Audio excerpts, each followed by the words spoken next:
দর্শক স্বাগত জানাচ্ছি নির্বাচন নিয়ে এখন টেলিভিশনের নিয়মিত আয়োজন ভোটের ট্রেনে। পুরো এই আয়োজন জুড়ে আপনাদের সঙ্গে আছি আমি বেলায়েত হোসাইন। ভোটের ট্রেনের শুরুতেই জানাতে চাই, আজকে নির্বাচন কমিশনে পর্যবেক্ষকদেরকে নিয়ে সংলাপ শুরু করেছে নির্বাচন কমিশন। সেখানে প্রধান নির্বাচন কমিশনার বলেছেন, পর্যবেক্ষকরা যাতে রাজনীতির ঊর্ধ্বে উঠে তারা নির্বাচনের কাজ করে, তাদের চোখে নির্বাচন কমিশন নির্বাচনের ভুল ত্রুটি দেখতে চায়। এ সংক্রান্ত একটি প্রতিবেদন করেছেন আমাদের সহকর্মী আসিফ ইকবাল খান। প্রতিবেদনটি দেখে আসতে চাই। রাজনৈতিক দল, সুশীল সমাজের পর এবার পর্যবেক্ষক সংস্থাগুলোর সাথে সংলাপে নির্বাচন কমিশন। নতুন পুরাতন মিলে নিবন্ধন পাওয়া ৮১টি পর্যবেক্ষক সংস্থাকে আলোচনায় আমন্ত্রণ জানায় ইসি। এর মধ্যে মঙ্গলবার সকালের ধাপে সংলাপে অংশ নেয় ৪০টি সংস্থা। শুরুতেই প্রধান নির্বাচন কমিশনার আচরণবিধি মেনে কাজ করতে পর্যবেক্ষকদের আহ্বান জানান। সূচনা বক্তব্যে সিসি বলেন, নির্বাচনের পর্যবেক্ষণ করতে গিয়ে পর্যবেক্ষকরা যাতে রাজনীতির সাথে জড়িয়ে না পড়েন, তাদের নিরপেক্ষ দৃষ্টিতে ভোটের ভুল ত্রুটি দেখতে চায় নির্বাচন কমিশন। যাদেরকে নিয়োগ করবেন প্লিজ চেক করবেন যে তারা কোনো রাজনীতির সাথে কোনো জড়িত আছে কিনা, কোন রাজনীতির সাথে জড়িত লিঙ্ক, কোন পার্টির সাথে জড়িত মিছিল মিটিং এ গিয়েছে বা জড়িত আছে, কোন পার্টির সাথে লিঙ্ক আছে, এরকম কাউকে দয়া করে নিয়োগ দিবেন না। আমাদের যদি ম্যানেজমেন্টে কোনো গ্যাপস থাকে এবং আমাদের যদি কোনো প্রসিডিউরাল ল্যাপস থাকে, এটা যদি আমরা রিফর্ম করতে চাই, আপনাদের report will be very important. সংলাপে কমিশনার সানাউল্লাহ জানান, ডিসেম্বরের প্রথমার্ধে ঘোষণা করা হবে ত্রয়োদশ জাতীয় সংসদ নির্বাচনের তফসিল। এই নির্বাচন দেশের ইতিহাসে সবচেয়ে স্বচ্ছ নির্বাচন হবে বলেও আশা প্রকাশ করেন তিনি। তাই অতীতে যে খারাপ অভিজ্ঞতা হয়েছে তার পুনরাবৃত্তি না করার তাগিদ তার। অতীতে যে খারাপ উদাহরণ সৃষ্টি হয়েছে, এই ধরনের উদাহরণ আমরা সৃষ্টি করতে চাই না, কোনো অবস্থাতে নাই। সবচেয়ে স্বচ্ছ নির্বাচন হতে যাচ্ছে 2026 সালে, নিশ্চিত থাকেন। এবং এই স্বচ্ছতার ব্যত্যয় যারা ঘটাবে তাদেরকে নির্বাচন কমিশন ন্যূনতম ছাড় দিবে না। সংলাপে অংশ নিয়ে দেশীয় নির্বাচন পর্যবেক্ষকরা সুষ্ঠুভাবে নির্বাচন পরিচালনায় ইসিকে নানা পরামর্শ দেন, তুলে ধরেন নিজেদের মতামত। উনি একটা ফ্রি, ফেয়ার এবং ক্রেডিবল ইলেকশন করতে চায়, তো উনার সাথে আমরা একমত হয়ে আমরা কয়েকটা কনক্রিট প্রস্তাব দিয়েছি। আমরা আমাদের অনেকগুলো সুপারিশ করেছি। দলীয় সরকারের অধীনে নির্বাচনগুলো তো পর্যবেক্ষক একরকম হয়েছে, এবার নির্দলীয় এবং অন্তর্বর্তী সরকারের অধীনে আমরা আশা করছি সুন্দর একটি পর্যবেক্ষণ হবে। আমরা উঠান বৈঠকের মাধ্যমে জনগণকে অ্যাওয়ার্ড করব, জনগণকে জানাবো যে আপনার ভোটের উপরে বাংলাদেশের সংবিধান অনেকখানি নির্ভর করছে। পর্যবেক্ষকের নিরাপত্তা ইস্যুগুলো বলা হয়েছে, যে সমস্ত পর্যবেক্ষক প্রায় 42 লক্ষ পর্যবেক্ষক থাকবে, তাদের ভোট কিভাবে দেবে তারা, সেই বিষয়টা ব্যবস্থা কিভাবে নেবেন, এই বিষয়গুলো নিয়ে আমরা অনেকগুলো সুপারিশ এবং পরামর্শ দিয়েছি। নির্বাচনের স্বচ্ছতা যারা ব্যত্যয় ঘটাবে তাদের ন্যূনতম ছাড় দেওয়া হবে না বলে হুঁশিয়ারি দেওয়া হয় নির্বাচন কমিশনের পক্ষ থেকে। আসিফ ইকবাল খান, এখন, ঢাকা। প্রধান উপদেষ্টার সভাপতিত্বে আজকে উপদেষ্টা পরিষদের বৈঠক অনুষ্ঠিত হয়েছে। সেই বৈঠকে গণভোট অধ্যাদেশ আইনের অনুমোদন দেওয়া হয়েছে। সেই আইন নিয়ে কথা বলেছেন উপদেষ্টা আসিফ নজরুল খান এবং নির্বাচন কমিশন সচিব আক্তার আহমেদ। আমরা তাদের বক্তব্য শুনে আসতে চাই। ভোটদান পদ্ধতি হচ্ছে কমিশন কর্তৃক নির্ধারিত পদ্ধতিতে গণভোট অনুষ্ঠিত হবে। গণভোটের প্রস্তুতিতে হা না সুযোগ ঘরে কমিশন কর্তৃক সংসদ নির্বাচনের জন্য যে সিলমোহর নির্ধারণ করা হবে, সেই একই সিলমোহর দ্বারা ভোট প্রদান করা হবে। গণভোটের ব্যালট জাতীয় সংসদ নির্বাচনের ব্যালট থেকে পৃথক হবে। আরেকটা বিধান আছে, সেটা হচ্ছে এই গণভোট অনুষ্ঠান ভালোভাবে সম্পন্ন করার জন্য নির্বাচন কমিশনকে যে কোনো ধরনের প্রয়োজনীয় বিধি, নির্দেশাবলী এবং পরিপত্র প্রণয়ন করার ক্ষমতা প্রদান করা হয়েছে। আমরা এখন ভোটার তালিকা আমরা প্রিপেয়ার করছি। আমাদের আপনারা জানেন কেন্দ্র ভিত্তিক ভোটার তালিকা প্রস্তুত করতে হয়, এবং আমরা সেই ভোটার তালিকাটা এখন প্রস্তুত করা শুরু করেছি। এবং আমার ধারণা যে সব ঠিক মতন চললে আগামী মাসে 5 তারিখের ভিতরে, ডিসেম্বরের 5 তারিখের ভিতরে আমাদের ভোটার তালিকা কমপ্লিট হয়ে যাবে। জাতীয় সংসদ নির্বাচনের ক্ষেত্রে সাদা বেজের উপরে কালো প্রিন্টের ব্যালট পেপার গ্রহণ হয়, আর এক্ষেত্রে আমরা একটা রঙিন কাগজ ব্যবহার করব গণভোটের জন্য। যে একটা রঙিন কাগজ ব্যবহার করব, রঙিন কাগজের উপরে যেটা দৃশ্যমান হয়, কালো যদি দৃশ্যমান হয়, সেই দৃশ্যমান অনুযায়ী আমরা ব্যালট পেপারটা করব। আজকে নির্বাচন কমিশনে গিয়েছে বিএনপির একটি প্রতিনিধি দল। এর বাইরে ঠাকুরগাঁয়ে কথা বলেছেন বিএনপির মহাসচিব মির্জা ফখরুল ইসলাম আলমগীর এবং দলের স্থায়ী কমিটির সদস্য নজরুল ইসলাম খান। তারা গণমাধ্যমের সঙ্গে কথা বলেছেন, তাদের বক্তব্য শুনব।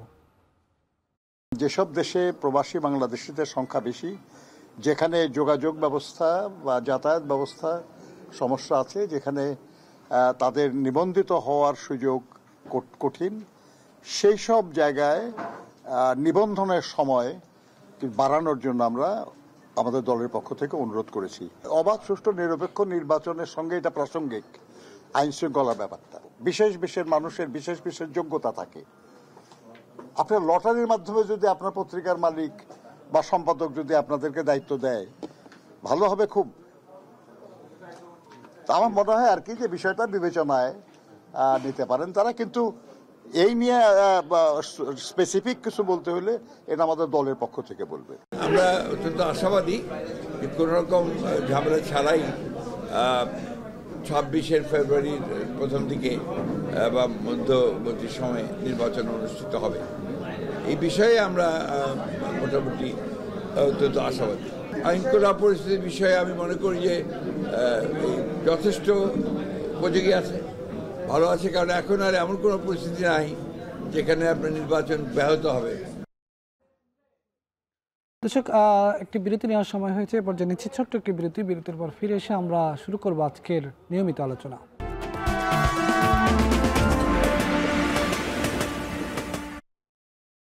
দর্শক, স্বাগত আরেকবার। দেখছেন ভোটের ট্রেন, সঙ্গে যুক্ত আছি আমি বেলায়েত হোসাইন।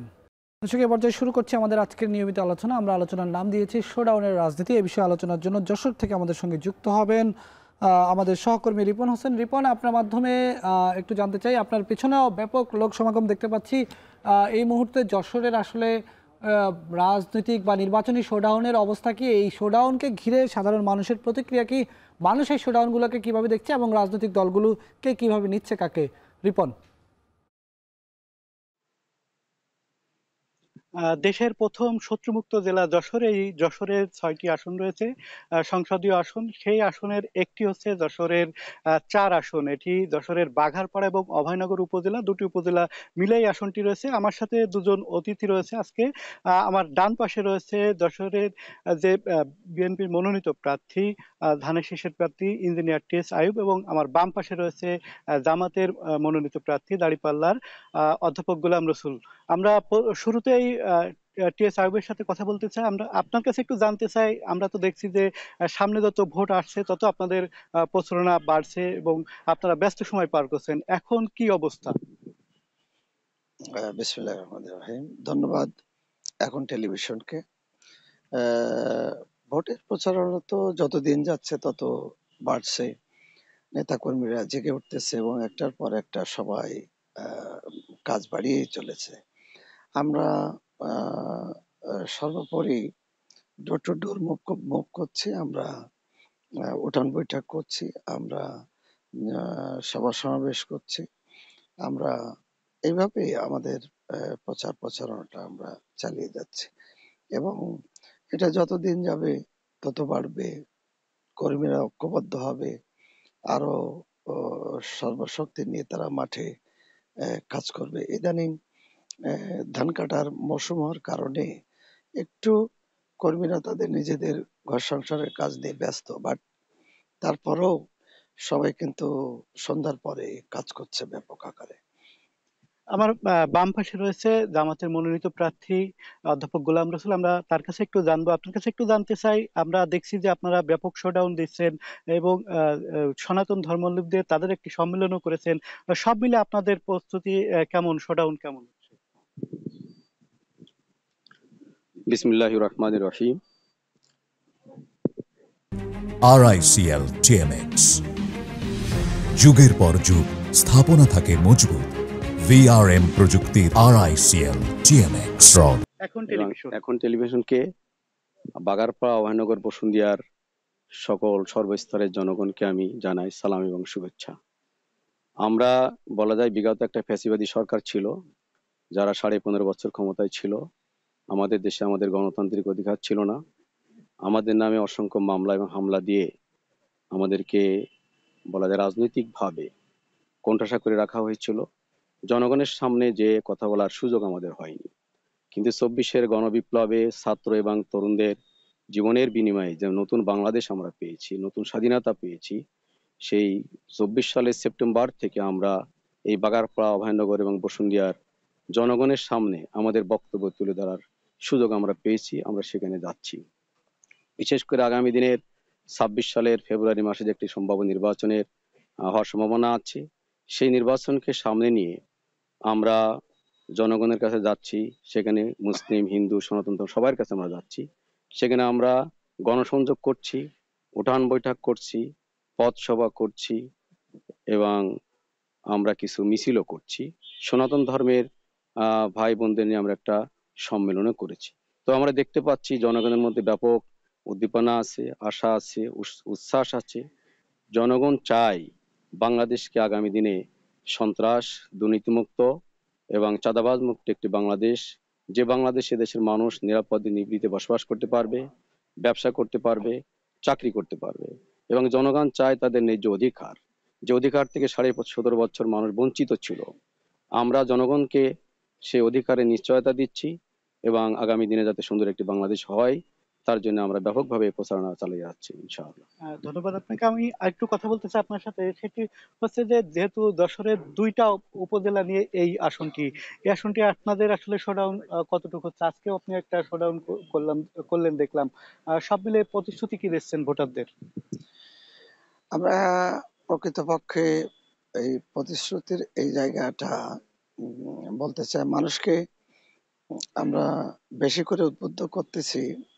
যেমন আমাদের ভাই গোলাম হোসেন সাহেব বলেছেন যে 24-এর গণবিপ্লবের পরে মানুষের একটা আশা আকাঙ্ক্ষা কিন্তু কাজ করছে। বিকজ এই বিগত 18 বছর 17 বছর মানুষ আন্দোলন সংগ্রাম, লড়াই সংগ্রাম করেছে গণতন্ত্রের জন্য এবং একটা ভালো পরিচ্ছন্ন, একটা ক্রেডিবল, একটা নিরপেক্ষ নির্বাচনের জন্য। সেই নির্বাচনকে সামনে নিয়েই কিন্তু আমরা গণসংযোগ করতেছি এবং এই গণসংযোগের মূল উদ্দেশ্য হলো একটা নতুন সুন্দর নির্বাচনের মধ্য দিয়ে একটা সংসদ আসা, যে সংসদ আগামী বাংলাদেশকে বিনির্মাণ করবেন। এই বিনির্মাণের ক্ষেত্রে আমাদের নেতা জনাব তারেক রহমান বেশ কিছু কর্মসূচি ইতিমধ্যে দিয়েছেন। উনি 31 দফা যে কর্মসূচি দিয়েছেন, এই 31 দফায় আমরা সামনে নিয়ে কিন্তু জনগণকে উদ্বুদ্ধ করছি এই ভোটের মাঠে। কতটুকু সাড়া পাচ্ছেন?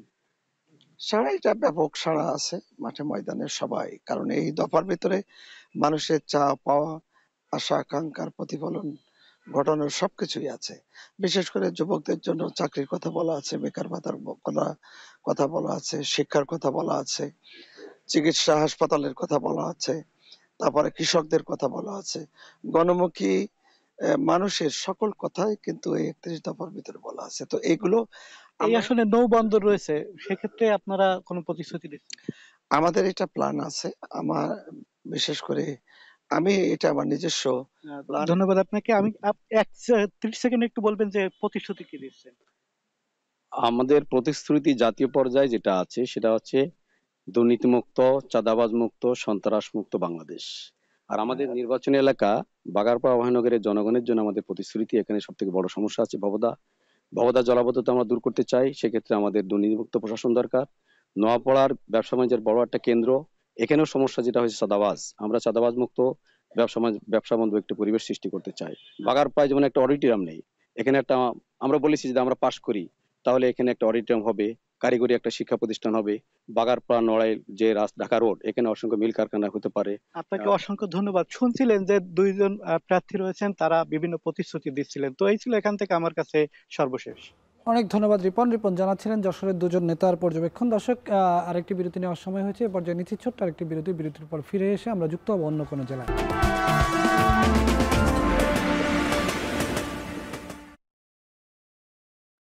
দর্শক স্বাগত আরেকবার, দেখছেন ভোটের ট্রেন, সঙ্গে যুক্ত আছি আমি বেলায়েত হোসাইন। দর্শক, তৃণমূলের আলোচনায় পর্যায়ে আমরা যুক্ত হচ্ছি কিশোরগঞ্জে, সেখান থেকে আমাদের সঙ্গে যুক্ত হবেন সহকর্মী মশির কায়েস। আপনার মাধ্যমে দেখতে পাচ্ছি যে 2 জন অতিথি আছেন এবং তার পেছনে অনেক লোক সমাগম আমরা দেখতে পাচ্ছি। আমরা কথা বলছিলাম শোডাউনের রাজনীতি নিয়ে। একটু কিশোরগঞ্জে এই মুহূর্তে শোডাউন কেন্দ্রিক রাজনীতি কীরকম চলছে, এই শোডাউনগুলোকে সাধারণ মানুষ কিভাবে দেখছেন, একটু আপনার মাধ্যমে জানতে চাই। মশির কায়েস। বেলায়েত, আপনাকে ধন্যবাদ। আমার সাথে এই মুহূর্তে যুক্ত আছেন জেলা বিএনপির সাধারণ সম্পাদক এবং এই যে এক আসন হোসেনপুর এবং সদর সেখানকার বিএনপি থেকে মনোনয়ন প্রত্যাশী, পাশাপাশি আমার সঙ্গে আরেকজন আছেন জেলা জামাতের এই এক আসন থেকেই যাকে মনোনয়ন দেওয়া হয়েছে জামাত থেকে। আমাদের সাথে আছেন অধ্যক্ষ মুসাদ্দেক ভূঁইয়া এবং মাজহারুল ইসলাম বিএনপি থেকে। আমরা একটু জানতে চাইবো প্রথমেই একটু মাজহার ভাই আপনার কাছে জানতে চাই যে কিশোরগঞ্জে যে শোডাউনের যে রাজনীতি বা আপনাদের যে মিছিল চলছে, নিয়মিত প্রচার প্রচারণা চলছে, সেই বিষয়টা আমরা দেখি প্রতিনিয়তই আপনাদের মিছিল আমরা দেখি। তো সাধারণ মানুষ ব্যাপারটাকে আসলে কিভাবে দেখছে এবং কিভাবে নিচ্ছে? ধন্যবাদ। এখন টেলিভিশন সহ আপনাকে এবং আপনার কলা কুশলীকে। আসলে বিএনপিকে বৃহৎ দল, এই দলের প্রার্থী বেশি এবং মনোনয়ন পাওয়ার জন্যই মূলত শোডাউন হচ্ছে। তবে আমরা খুব সতর্ক যাতে এই শোডাউনে যাতে জনদুর্ভোগ না বাড়ে, যাতে মানুষের কষ্ট না হয়।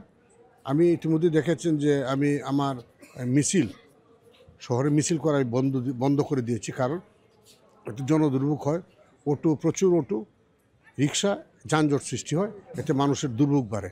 মানুষের দুর্ভোগের কথা চিন্তা করে কিন্তু আমি শোডাউনটা বন্ধ করে দিয়েছি। শুধু কিছু প্রচারণার মধ্যে আমি সীমাবদ্ধ আছি। তো আমি অন্যদেরকে বলেছি যে জনদুর্ভোগ না হয় এই ধরনের প্রচারণা চালাতে।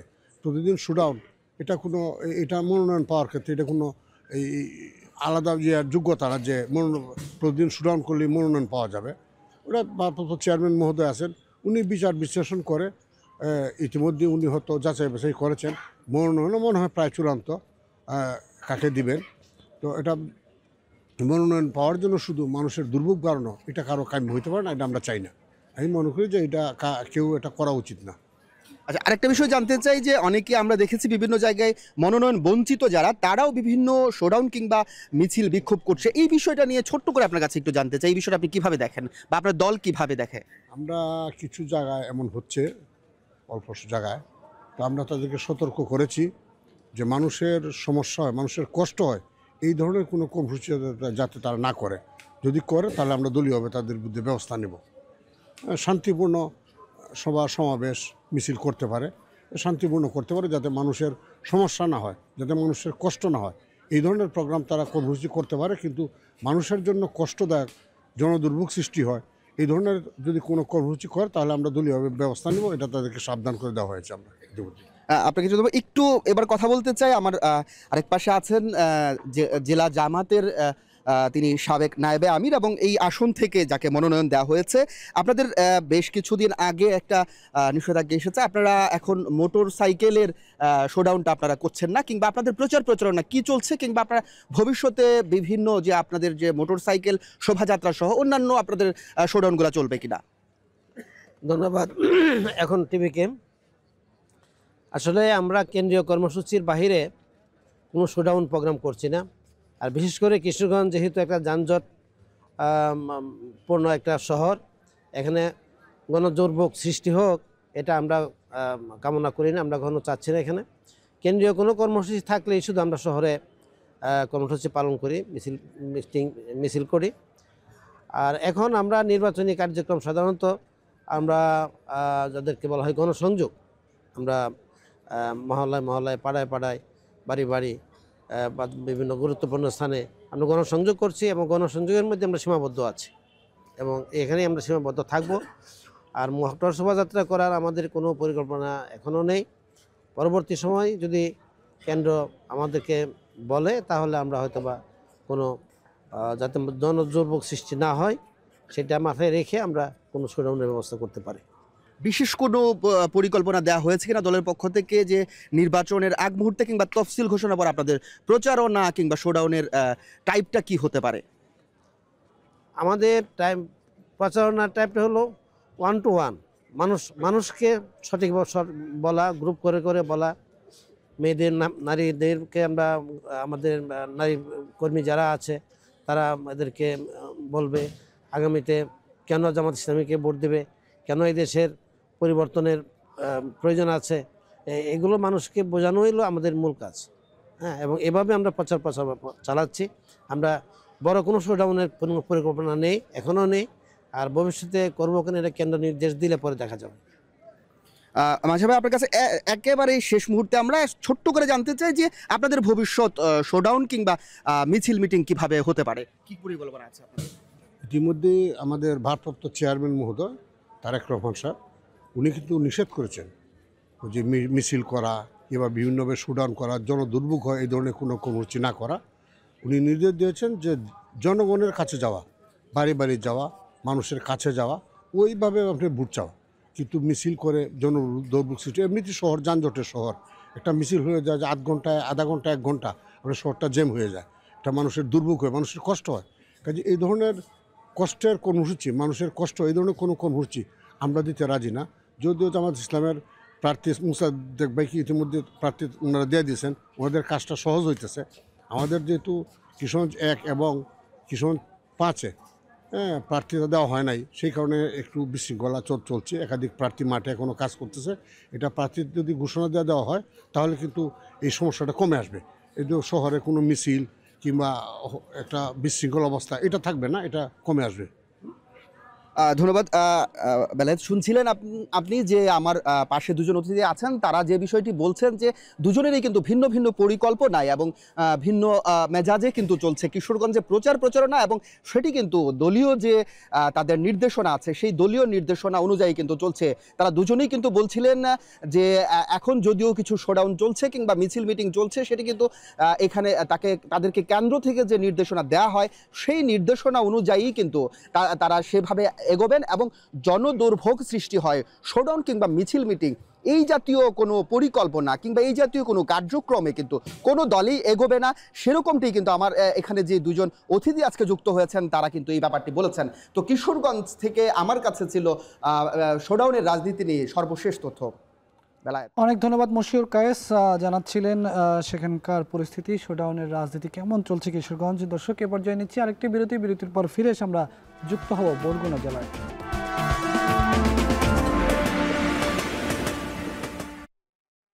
দর্শক, স্বাগত আরেকবার, দেখছেন ভোটের ট্রেন।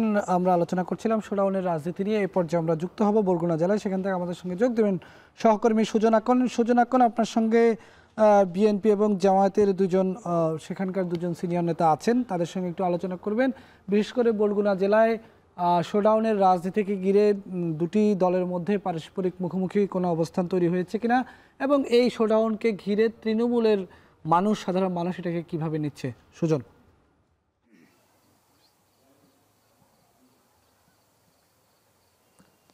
বেলায়েত, বরগুনা 1 আসন থেকে ভোটের ট্রেনে স্বাগত। আসন্ন ত্রয়োদশ জাতীয় সংসদ নির্বাচনে বাংলাদেশ জাতীয়তাবাদী দল বিএনপি এবং বাংলাদেশ জামায়াতে ইসলামী পক্ষ থেকে বেশিরভাগ আসনেই মূলত তাদের প্রার্থী ঘোষণা করেছে, এবং সেই প্রার্থী ঘোষণার পর থেকে কিন্তু বরগুনায়ও যাদের মনোনীত করেছে তারা কিন্তু পাড়া মহল্লা এবং হাটবাজার থেকে শুরু করে বিভিন্ন এলাকায় কিন্তু তারা গণসংযোগ করছেন, এবং তারা কিন্তু নানা প্রতিশ্রুতিও তারা দিচ্ছেন ভোটারদের। এবং এই নির্বাচন কিংবা ভোটের আগে যে প্রতিশ্রুতি সেটি নির্বাচিত হওয়ার পরে কতটুকু তারা বাস্তবায়ন করতে পারবেন সেসব বিষয়ে আজকে আলোচনা করব ভোটের ট্রেনে। এবং আজকে আমাদের ভোটের ট্রেনে যুক্ত হয়েছেন বাংলাদেশ জামায়াতে ইসলামী মনোনীত প্রার্থী এবং জেলা জামায়াতের আমির মাওলানা মহিবুল্লাহ হারুন, এবং আমাদের সঙ্গে যুক্ত হয়েছেন জেলা বিএনপির সাবেক vice president AZM Saleh Farooq. আমরা দুজনকে ভোটের ট্রেনে স্বাগত জানাচ্ছি। আমরা শুরুতেই এখানে যেহেতু আমাদের একজন প্রার্থী রয়েছেন জামায়াতে ইসলামের মনোনীত যিনি প্রার্থী বরগুনা 1 আসনের, আমরা মূলত তার কাছে জানতে চাইব, আপনারা তো ভোটে মূলত এই ভোটারদের কাছে যাচ্ছেন, আপনারা কেমন সাড়া পাচ্ছেন এবং ভোটারদের কি কি প্রতিশ্রুতি আপনারা দিচ্ছেন? আলহামদুলিল্লাহ ওয়াসসালাতু আলা রাসূলিল্লাহ। আসসালামু আলাইকুম ওয়া রাহমাতুল্লাহি ওয়া বারাকাতুহু। ধন্যবাদ এখন টিভি এবং তার সাথে সংশ্লিষ্ট সাংবাদিক বন্ধু ও উপস্থিতি সকলকে। মূলত আমি মহিবুল্লাহ হারুন বরগুনা 1 আসন থেকে বাংলাদেশ জামাত ইসলামী কর্তৃক মনোনীত ত্রয়োদশ জাতীয় সংসদের আমি প্রার্থী। তো আমি আমাদের বরগুনায় বিভিন্ন হাট বাজার, দোকানপাট, শিক্ষা প্রতিষ্ঠান, অফিস আদালত, তারপরে হাসপাতাল, ক্লিনিক এবং বিভিন্ন শ্রেণীর পেশাজীবীর মানুষ, রিক্সা শ্রমিক, দিনমজুর, তারপরে বুদ্ধিজীবী, ব্যবসায়ী সহ সকল পেশার মানুষের কাছে ছুটে যাচ্ছি। আলহামদুলিল্লাহ তারা যেভাবে আমাকে রিসেপশন করছে বা আমার দলকে রিসেপশন করছে, আলহামদুলিল্লাহ তাকে আশাবাদী যে আমরা ইনশাল্লাহ এই আসন থেকে আমরা ভালো রেজাল্ট আমরা করিয়ে অর্জন করতে সক্ষম হব এবং আমরা আশাবাদী যে এই আসনে আমরা বিজয় লাভ করব। মূলত প্রভাতের সূর্য দেখলেই বোঝা যায় দিনের গতি কী অবস্থায় যাবে। আমরাও ঠিক অনুরূপ করতেছি যে মানুষ যেভাবে আমাদেরকে রিসেপশন করতেছে, আমরা ইনশাল্লাহ আমরা বিজয় লাভ করব। আমরা এ বিষয়ে কথা বলবো বিএনপির সিনিয়র একজন নেতা এবং মূলত বরগুনা 1 আসনে মনোনয়ন দেয়া হয়েছে নজরুল ইসলাম মোল্লা এবং তার পক্ষ থেকেই মূলত ভোটারদের কাছে যাচ্ছে এবং কেমন সাড়া পাচ্ছে সেই বিষয়টি একটু জানবো। আপনারা তো ভোটারদের কাছে যাচ্ছেন এবং গণসংযোগ করছেন, কেমন সাড়া পাচ্ছেন এবং কি কি প্রতিশ্রুতি আপনারা মূলত দল থেকে দিচ্ছেন? বিসমিল্লাহির রহমানির রহিম। ইয়া কান আবুদু ইয়া কানাস্তাইন। আমি এখন টিভির মাধ্যমে বরগুনা সংসদীয় আসনের প্রায় 5,56,000 ভোটারদের শুভেচ্ছা জানাচ্ছি এবং বরগুনা, তালতলী, আমতলীর সমস্ত ভোটারদের নজরুল ইসলাম মোল্লার ধানের শীষের ভোট প্রার্থনা করে আমি ওর কথা শুরু করছি। আপনারা নিশ্চয়ই জানেন গেল 15 বছর 7 মাসে আওয়ামী লীগ সমস্ত স্তর ধ্বংস করে গেছে। শিক্ষা খাত, স্বাস্থ্য খাত, কোনো খাতই নাই।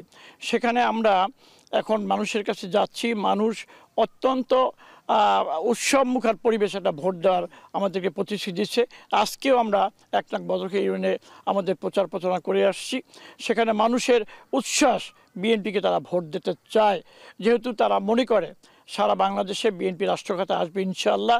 সেজন্য বরগুনার প্রার্থী যেন পিছিয়ে না থাকে, বরগুনার প্রার্থী যেন এই খেটে খাওয়া মানুষদেরকে, এই পিছিয়ে পাওয়া জনপদকে যেন আগামী দিনে জনাব নজরুল ইসলাম মোল্লা জাতীয় সংসদে কথা বলে আমাদের বরগুনার সমস্ত খাতকে যেন উন্নয়ন করতে পারে।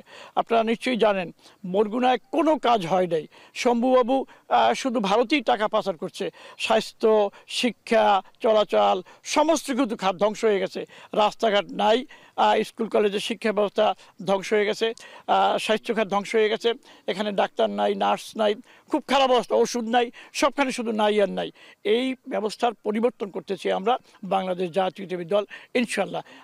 আমরা আরেকটু বিষয় একটু জানতে চাই। আমরা এখানে জামাতের যিনি মনোনীত প্রার্থী তার কাছে জানতে চাইব যে ইসলামী দলগুলো যে জোট করছে সেই জোটের বিষয়ে আপনাদের কতটুকু অগ্রগতি এবং কতদূর এই বিষয়টি আপনারা এগিয়েছেন?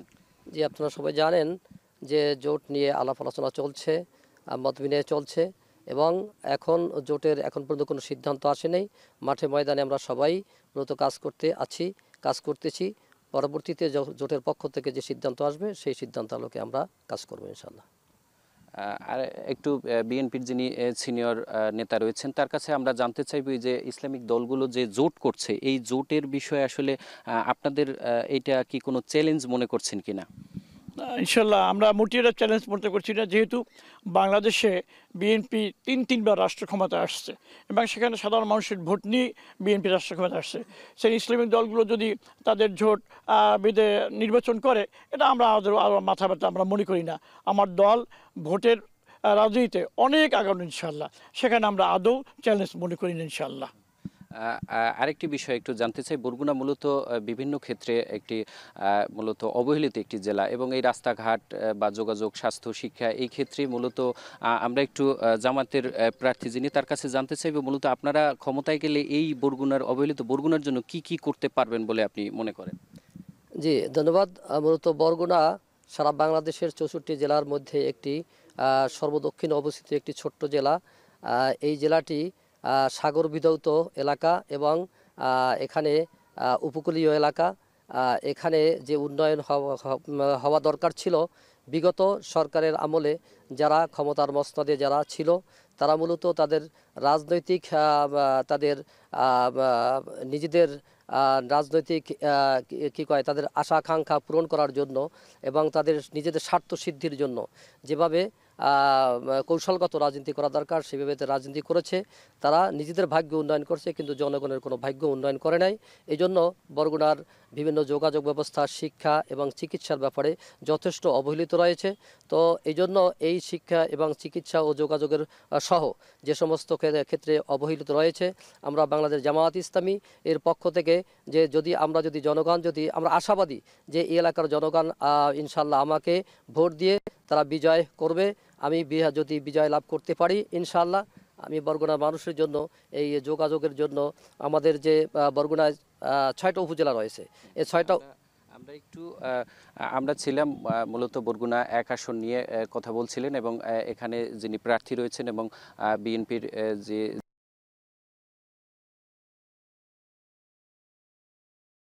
অনেক ধন্যবাদ সূচনা করে আমাদের সঙ্গে যুক্ত ছিলেন বরগুনা থেকে। দর্শক, আমরা কথা বলছিলাম আজকে দেশের 3টি জেলায়, কথা বলছিলাম শোডাউনের রাজনীতি নিয়ে। এই ছিল আজকের ভোটে ট্রেনের আয়োজন। সাথে থাকার জন্য ধন্যবাদ।